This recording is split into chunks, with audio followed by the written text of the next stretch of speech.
ಎಲ್ರಿಗೂ ನಮಸ್ಕಾರ. ಮನಸಾರೆ ಕನ್ನಡ ಯೂಟ್ಯೂಬ್ ಚಾನಲ್ಗೆ ಸ್ವಾಗತ. ಯಾರೆಲ್ಲ ನಮ್ಮ ಚಾನಲ್ನ ಫಸ್ಟ್ ಟೈಮ್ ನೋಡ್ತಾ ಇದ್ದೀರೋ ಈಗಲೇ ಸಬ್ಸ್ಕ್ರೈಬ್ ಮಾಡಿ. ನವರಾತ್ರಿಯ 5ನೇ ದಿನ ಸ್ಕಂದ ಮಾತೆಗೆ ಅರ್ಪಣೆ. ಸ್ಕಂದ ಮಾತಾ ಎಂದರೆ ದುರ್ಗೆಯ ನವದುರ್ಗೆಯರ 5ನೇ ರೂಪವಾಗಿದೆ. ಈಕೆ ಸ್ಕಂದ ದೇವರ ತಾಯಿ, ಆದ್ದರಿಂದ ಸ್ಕಂದ ಮಾತೆ ಎನ್ನಲಾಗುತ್ತದೆ. ನವರಾತ್ರಿಯ 5ನೇ ದಿನದಂದು ಈಕೆಯನ್ನು ಪೂಜಿಸಲಾಗುತ್ತದೆ. ತಾಯಿ ಪಾರ್ವತಿಯ ರೂಪವಾದ ಇವಳು 4 ಕೈಗಳನ್ನು ಹೊಂದಿರುತ್ತಾಳೆ. ಒಂದು ಕೈಯಲ್ಲಿ ಮಗು ಸ್ಕಂದನನ್ನು ಹಿಡಿದಿರುತ್ತಾಳೆ ಮತ್ತು 2 ಕೈಗಳಲ್ಲಿ ಕಮಲವನ್ನು ಹಿಡಿದಿರುತ್ತಾಳೆ. ಸ್ಕಂದ ಮಾತಾ ಪೂಜೆಯ ಮಹತ್ವ: ಸಂತಾನ ಪ್ರಾಪ್ತಿ, ಮನಸ್ಸಿನ ಶಾಂತಿ, ಬುಧ ದೋಷ ನಿವಾರಣೆ ಹಾಗೂ ಶಕ್ತಿ ಮತ್ತು ಸಮೃದ್ಧಿಯನ್ನು ಕೂಡ ನೀಡುತ್ತೆ. ಶುದ್ಧ ಮನಸ್ಸಿನಿಂದ ಪೂಜಿಸಿದರೆ ಸಂತಾನವಿಲ್ಲದ ದಂಪತಿಗಳಿಗೆ ಸಂತಾನ ಪ್ರಾಪ್ತಿಯಾಗುತ್ತೆ. ಆರಾಧನೆ ಮಾಡುವವರಿಗೆ ಮನಸ್ಸಿನಲ್ಲಿ ಶಾಂತಿ, ನೆಮ್ಮದಿ ದೊರೆಯುತ್ತದೆ.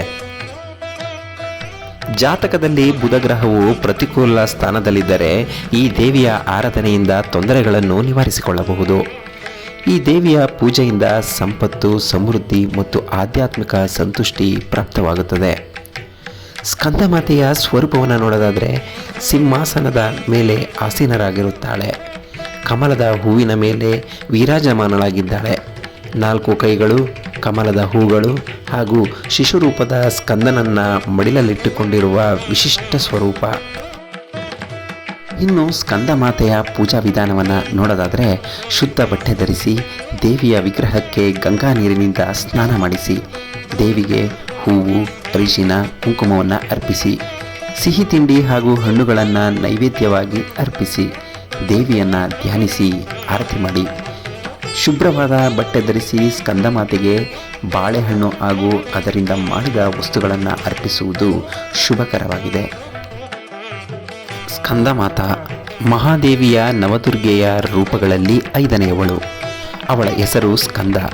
ಯುದ್ಧ ದೇವರು ಕಾರ್ತಿಕೇಯ ಮತ್ತು ಮಾತಾ ಅಂದರೆ ತಾಯಿಯ ಪರ್ಯಾಯ ಹೆಸರು.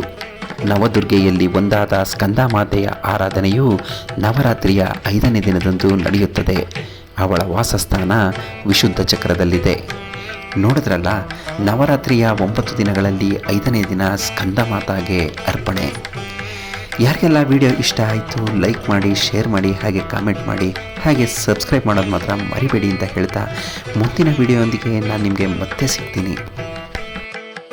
ಮುಂದಿನ ವಿಡಿಯೋದಲ್ಲಿ ನವರಾತ್ರಿಯ 6ನೇ ದಿನ ಕಾತ್ಯಾಯನೆಯ ಬಗ್ಗೆ ನಾನು ನಿಮಗೆ ತಿಳಿಸ್ಕೊಡ್ತೀನಿ. ಅಲ್ಲಿವರೆಗೂ ವಿಡಿಯೋ ವೀಕ್ಷಿಸಿದ ಎಲ್ಲರಿಗೂ ಕೂಡ ಧನ್ಯವಾದಗಳು. Thank you.